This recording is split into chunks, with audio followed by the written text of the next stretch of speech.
Na mpenzi mtazamaji wa channel hii ya Zenji Max, usisahau kusubscribe, kulike pamoja na kucomment ili uweze kupata notification pamoja na update mbalimbali ambazo zinaendelea kwenye mitandao mbalimbali ya kijamii, na kubwa kuliko zaidi ni kuhusiana na yale ambayo yanazungumzwa kupitia klabu ya soka ya Dar es Salaam Young Africans kufuatia bodi ya ligi kuweza kusogeza mbele mchezo wa Dar es Salaam Young Africans. Sasa kamati kuu ya utendaji Yanga chini ya rais mhandisi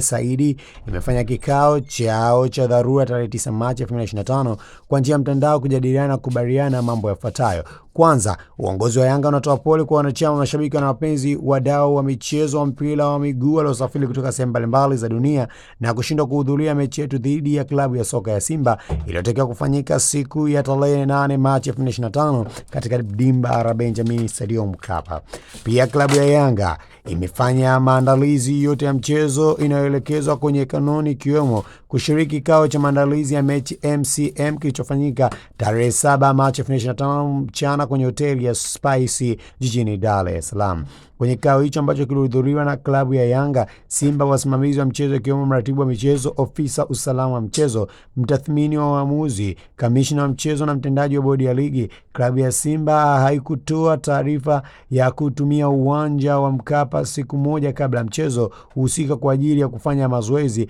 kama kanuni inavyoruhusu. Katika hali ya kushangaza,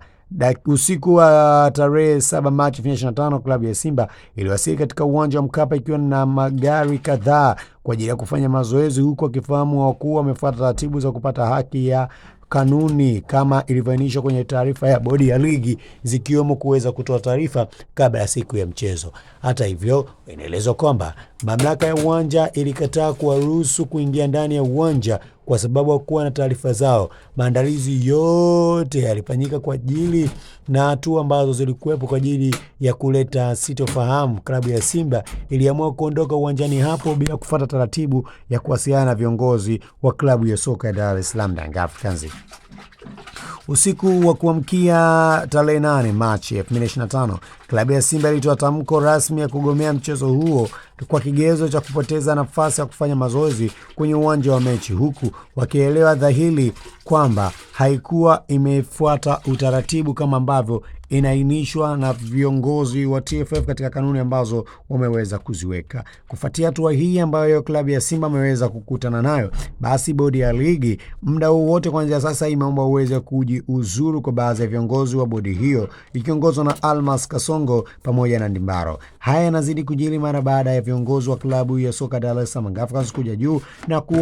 na kutaka kuachana na viongozi hao ambao wameendelea kufifisha matarajio ya kukua kwa soka hapa nchini. Kwa upande mwingine, mashabiki pamoja na viongozi wa klabu ya soka ya Simba Sport Club wanaamini kwamba mchezo wa dabi ya Kariakoo ambao ulipangwa kufanyika Machi 8 uko pale pale na siku yoyote utaweza kupangiwa siku. Nini maoni yako? Nenda hapo alipoandika comment, dondosha comment ya